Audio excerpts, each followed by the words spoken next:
What's up? You're listening to Trish Stratus, WWE Hall of Famer, and you're listening to Vibe 105. Keep listening because Stratisfaction is guaranteed. Vibe Talks. More than just music. Hey everybody, this is Giancarlo, Aulino, and Aaron Zaretsky reporting for Vibe 105 with a Sports VIBEtalks segment where we're happy to be joined by our guest today. She's making a return here to the Vibe 105 airwaves. She is on Canada's Got Talent. She's a WWE Hall of Famer and a York U legend. She's Trish Stratus. How you doing, Trish? I'm doing great. Thank you. And Trish, like this season, we last spoke when you were just announced as a judge on Canada's Got Talent. Now as you're approaching the finale here on May 17th and you look back on this season, what has this whole experience been like so far? Oh my gosh. I can't believe, first of all, that we're coming to the finale. We're in the semifinals now, which was incredible yesterday, seeing everyone. And then of course, Canada's voting. We've got one more week of semifinals and into the finale the following week, which is the live finale, which, by the way, you know, we'll be joined by the boss man himself, right? Do you know that? Just to throw that out there. Simon Cowell will be joining us, which is pretty amazing. Wow. Yeah, I'm so excited about that. So look, from getting the call, which I think we spoke back in November when we just got announced, getting the call to do this show, I was like, man, my first thought was like, this is going to be great to do a show that supports Canadians, of course. As you know, through my travels and my WWE journeys, I've always stayed, hometown girl and home country girl, really. And so to do something with Canadian content like this with Canadian talent was amazing. But just to do something that my kids would like to watch on TV has been great as well. So the kids have been loving it, and it's kind of a unique experience to be watching it with my family and knowing that there's families all across Canada. They're enjoying it and enjoying the plethora of emotions that the show offers. It's such a feel-good show. I'm so proud of it. It's been such a journey watching the judges all, you do it and you perform, you do your judging, and, it's in this live theater, and how do you know? But the way the show comes together, and don't forget, we see the acts, but then when you watch it back on TV and you see the stories that they put with it, it just makes it, goosebump moments all around, right? So it's been an incredible journey, loving it. I really don't want it to end, to be honest. It's creeping up to the finale, and I don't want it to be over. I just want to, it's so much fun. So hopefully we'll be coming back for season 2. And if there is a season 2, will you be a judge on that too? 1,000%. I mean, as long as they ask me back, I would, yes. Yeah. Nice. And which performer or performance has impressed you the most this season? Well, I don't know if you saw my golden buzzer moment, but Theo and Mila were my golden buzzer moment. And it's funny because I believe, so what we had done is we were out in Niagara Falls and there was about 4 days of auditions. We went through about 90 auditions, and, it ended up being 6 golden buzzers, which is one for each judge plus the host. We ended up doing a group golden buzzer just because that moment was so amazing. We had to do it. But these two really, and it's funny because, it was day 3, and not to say I hadn't seen standout talent, but, Lily grabbed the dance group, and Shia was the wonderful performer who did Jack's song. I don't know if you saw that, but, that was Howie's golden buzzer. So me and Cardinal had not done our golden buzzer, and you start to go like, oh my gosh, where's my golden buzzer? And then you're like, oh man, maybe I missed my golden buzzer. Maybe I didn't, I said a yes, but it should have been my golden buzzer. But Howie assured us in the very beginning, he said, you'll just know. It'll be a feel thing. Believe me, you'll just know. So I was waiting for that feel good moment to come. And boy, did it ever. I remember it just like distinctly. I mean, these guys, as soon as they got on stage and they do like, aerobatic, I don't know what they can call it. It's the aerobatic stuff, like very Cirque du Soleil stuff. Like acrobatic gymnastics. Yeah, like I know there's like a proper acro something. There's like probably a proper term that we're not giving them. You can look it up and put it in there, but we'll tweet it out there. But I mean, they were so excited to show that craft, I guess, to the world. He said, a lot of times when people think of gymnastics and they think of, the beam and people doing that kind of like on the rings, but they don't think of it like this is a beautiful dance. And I just knew as soon as I saw them, I had this feeling, I just felt it. And I just, I was so honored to know that like I had a tiny part in maybe changing the trajectory of their lives, giving them that opportunity. So it was a really special moment. I can't like they're going to be in the semifinals because we did 9 acts this week, and then next week we'll see them in the finals, the semifinals, and we'll see. I'll be rooting for my kids. They're they're so young too. They're so young, and so just to me, seeing a young person so, just elevated in their craft and just pursuing something with passion. When, nowadays kids sit there and they're on their iPads all day and don't do things productive. I know how much it takes, the dedication to just do what they did on stage. So I was super impressed, and I can't wait to see what they do. Yes, and I did actually see that performance, right? And like the gymnastics, like the acrobatics, like all the stunts and everything. And like just seeing your reaction, like as you're like jumping in the air, that was like my reaction too. It's like, oh wow, it's like just the athleticism, the strength, and just everything. It's just like wow, like mind blowing. Yeah, and I went to Cirque du Soleil, opened up their show here. It was called Curious, I believe it was called, in Toronto. And it just like the week after. And I swear, like I saw them. Like I was like, they're going to be on that stage for sure one day. And like to be, part of their journey, to know that they'll end up somewhere like that, performing like that. It's just what an honor. With Trish Stratus here on Vibe 105, the Sports Vibe Talk segment. Trish, just bringing that up, the finale there, you mentioned Simon, he's going to be there. I saw the video that was released about him announcing that he's going to be on that finale. And he said, you know what? The judges have been too nice this season. What are your response to that? Well, he's not wrong. There's definitely a Canadian vibe to the show. There was one show, I believe was it this 2 weeks ago, or maybe it was last week, but where they did a compilation of our no's, just to let you know, like there was a lot of no's. But I guess, here's the thing, it's a feel-good show. And we're definitely, the way we presented the show, I guess, from an editing standpoint, to get technical, is, yes, there's some no's here and there. But I mean, it's definitely like showing these journeys, showing the positive stories. You only have a certain amount of time to like decide what you want to focus on from a show perspective, right? So it definitely comes across, and I would say for sure, like it's very Canadian, because my kids watch like all the Got Talent brands. They watch the YouTube compilations where it's like all the no's, and so it's different when you watch a compilation of like 6 no's and you're having a blast watching that. It definitely it's not like that on a regular episode, right? And so and also we could use a little American brashness, I guess you could say. And like even on that, like the judging, like you mentioned there, what the filming was like, this was all done through a pandemic. So like, what was the day-to-day like for the judging, and just the audition process, and how did it maybe change your perceptions about it, or even just the show going into it? Well, yeah, it was during the pandemic. Luckily, in November, when we filmed the auditions, we just had broke out of that. We were on the lockdown, and I think we had just come out of the lockdown. So we were able to have a studio audience, which was a big win for us, because, I remember getting the announcement saying, guys, guess what? You'll have an audience, because we weren't sure if we were going to. So having the audience was amazing. And then unfortunately, for the semifinals, everyone, we had gone back into lockdown at that point, because this was in January.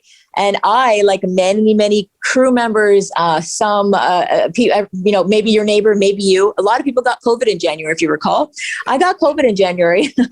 I'm not sure, I think my kids brought it home. Who knows what it was? So we all got COVID. Luckily, we were, symptom free. We did not have one single symptom. So who knows?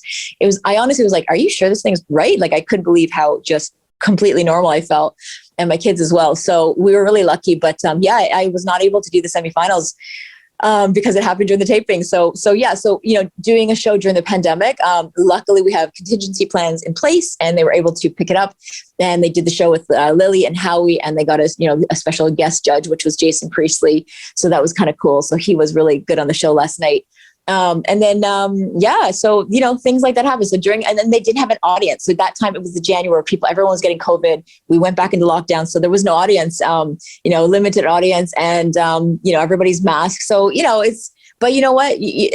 At the end of the day, I don't think we're mentioning it now, but I think you're just watching the show. I think you're just watching these amazing journeys unfold, and these performances, focusing on the performances. And the cool thing is now at the semifinals is it's, the judges narrowed down their top 2, and then the rest is up to Canada. So, we can save the acts by going and voting at citytv.com and getting in there. Again, it's kind of cool to have this part of the process, which is now going to involve the whole of Canada.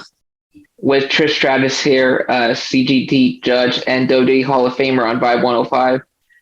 Trish, so a couple months back at a WWE live event in Toronto, you had an encounter with Becky Lynch, which resulted in you slapping Becky.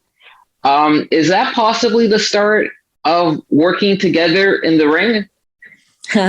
Well, I was hosting the events in Kitchener and Toronto, and yeah, Becky Lynch was being a bit of a brat. And so it came down to, a little slap from Trish Stratus to put her in her place. Will it result in anything else? I don't know. I still get asked about the Sasha Banks, Trish Stratus moment from the Rumble from 2018. So that hasn't come to fruition so far. So I don't know. At this point, I've just been focusing on the show, and I don't know. I saw Asuka has returned back to WWE television, so I'm going to be patiently watching that feud unfold. Becky, in the meantime, has hit rock bottom and lost her stuff. So we'll see she lost her women's championship. So I'm always here in the waiting in the wings and watching, and maybe or maybe not. That's what I said, you guys. People were pretty interested in it. It was kind of fun though. Yes, yeah, and then it happened around the same time as the Oscars, right, with Will Smith and Chris Rock. And I remember, I think you tweeted out, it's like the trend. It's like the trendsetter. Yeah. Yeah, the timing was pretty crazy. Yeah. Yes, I don't know if I should have hopped on that bandwagon, but I sure did. And Trish, just even mentioning that, about the Sasha Banks match, Kurt Angle, shout out to him and his podcast. They picked up the quote, and immediately Sasha Banks responded to that and said that if you wanted to get back in the ring with her, to call Vince McMahon, and she had his number. And I just want to get your response to that. And I guess it's only fair that we offer you that same to respond to Sasha Banks. Well, Sasha Banks, I don't know if she knows or no, but I have Vince's number as well. And she's not the only one who has Vince's number. And, if she wants to make it happen, then she can call me and make it happen. How about that? And also, even on this topic, of wrestling, Aaron and I, we've been at different events here, different stadium events at full capacity, and early on when there was limited. And you got a chance last month to be at WrestleMania Weekend, the Hall of Fame, and that whole environment again, it was a full stadium for the first time in over 2 years. So What was it like to be back in that environment and to see all your colleagues again? Oh, it was awesome. I mean, yeah, you have to remember, especially us from in Canada, even with the Kitchener and the Toronto shows, that was the weekend before WrestleMania. That was my first taste and our first taste as Ontarians, that we got to be in that full capacity crowd. We were sort of in crowds again, and we were around people, and, the mask mandates were talking about being dropped. Some were dropped already in certain places. And so that was like a good little taste of what was to come. Then I was in Dallas, and it was like full blown 100%, like zero masks, 1,000 people everywhere around you. So I guess I was lucky I had that way to ease in, but I gotta be honest, it's really special. I mean, I actually did when I was in the ring, when I was saying goodbye to the crowd, I was saying it was pretty special to know that we've put up with so much for so long over the 2 years, and we've been patient, and we've had safety concerns first and things like that. But to be able to get to the point where we were all gathering again, and of course as wrestling fans, like-minded people all together, felt really, really special. And so yeah, when I went to WrestleMania Weekend the weekend after, it was amazing. Those weekends are incredible. As a fan myself, right, to just know the magnitude of the weekend itself, what it means as a wrestling fan. As we know, the entire year, culminates to WrestleMania. So that's really special as a wrestling fan. And then, getting to see my colleagues and hang out with my bestie. I hadn't seen my bestie, Amy Lita, in 2 years. We hadn't seen each other in 2 years. So it was our first time seeing each other and getting back on track. And, now we have a number of autograph signings that we'll do throughout the year that we can finally get back and, to do. And it's been great. It feels like things are finally getting normal. I just got back from the UK. I did a full on autograph signing, 0 masks, and off we went. And it was fine. Everybody's safe. And, we tested and we flew, and everyone's good. So the things that are in place are good. And hopefully we're getting back to normal, and it's feeling really good. And during WrestleMania weekend, you were amongst your colleagues watching the WWE Hall of Fame, watching the Undertaker give his Hall of Fame speech. What was that like, being in the arena listening to the Undertaker deliver his Hall of Fame speech? Oh, that was incredible. Obviously, Taker for 20 years now, 20 plus years, because he was obviously there back in the day when I was there. And yeah, I mean, he's always been a great supporter. He took the time to watch the women's matches, or when we slowly we were creeping onto the radar, he would be like, all right, you guys keep at that. That was really good. Or, knowing that from us, we would do a match thinking how about instead of hair pulls, we're going to do real wrestling moves, and maybe or maybe not.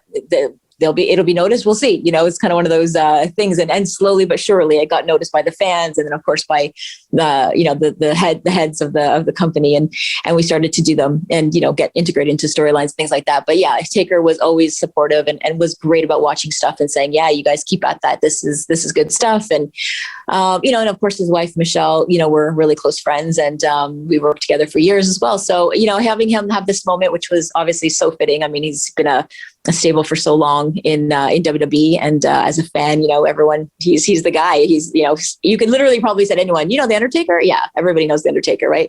So to watch him and then to see the Mark, we've seen Mark backstage. Mark Calloway is who we know backstage, and then you see, which I think the fans is the first time really pulling the curtain and seeing Mark as opposed to the Undertaker full on.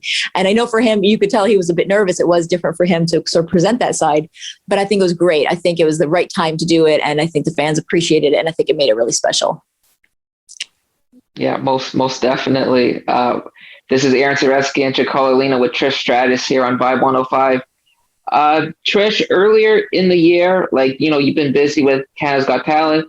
You also on a movie set, being in a lead role for a movie. Congrats, by the way. Are there any details at this time you can share about this new movie that you'll be in? Well, thank you for the congrats on that. It was super fun. It was like a bucket list thing. I mean, I had done a cameo in 2020. It's crazy to think even 2020, we were still talking about pandemic stuff, but it was one of the first productions that were greenlit once we got out of that first lockdown, believe it or not. And I did a cameo in a movie. It was a Christmas movie, and they really enjoyed what I had done in that movie, and they offered me my own movie, and that's how I got that. It was them offering me a lead in my own movie, which was super fun. So I don't know if it's out there or not, but it is a Christmas movie. And so it won't come out until the end of the year. Everyone keeps saying, when's it coming out? I'm like, well, it's a Christmas movie, so it'll be out at the end of the year. And it was one of their first productions, so it's kind of tough to film something in January of 2022, but then you got to wait till probably November of 2022 to actually have it come out. But it was a great experience, man. I mean, the production company I work with, they're fantastic people. I mean, they're like a family. They have such a great group of people that they work together. It's a big crew that they have for years worked together, and you could tell it's just a cohesive unit. Everyone worked so well together, and it was just a nice environment. I went out to just north of Toronto, like cottage country. Went up there and was out there for about 3 weeks filming it. And I was home on weekends. So that was the first time I'd been away from my kids for that long, which was kind of crazy, but everyone adjusted, and it was a great experience. I loved it. It's a good way to kick off 2020. That's for sure. I'm excited about the movie. It's a super cute, it's a Christmas movie. It's a really feel good movie. You'll definitely get some laughs and enjoy the story and perhaps see a little romance, but in the movie as well. Oh, that's fantastic. I'm looking forward to it. Thanks. We'll do an interview in November. It'll be our annual November interview that we'll talk about that one. Oh, nice. Very nice. Trish, before we wrap up here and let you go, how can our listeners and viewers here follow you on social media, and how can they follow Canada's Got Talent?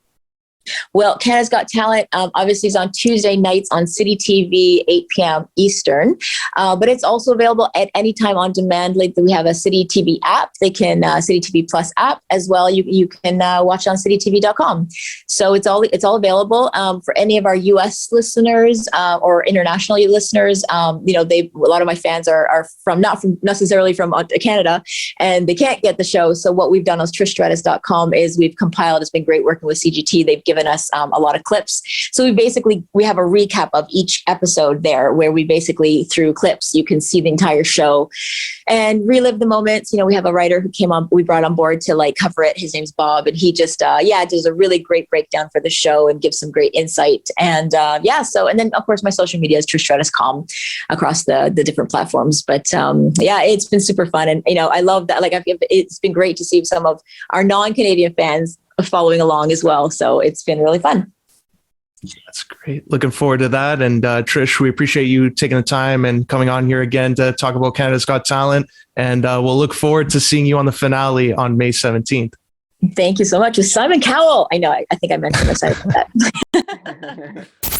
And now back to your Vibe 105.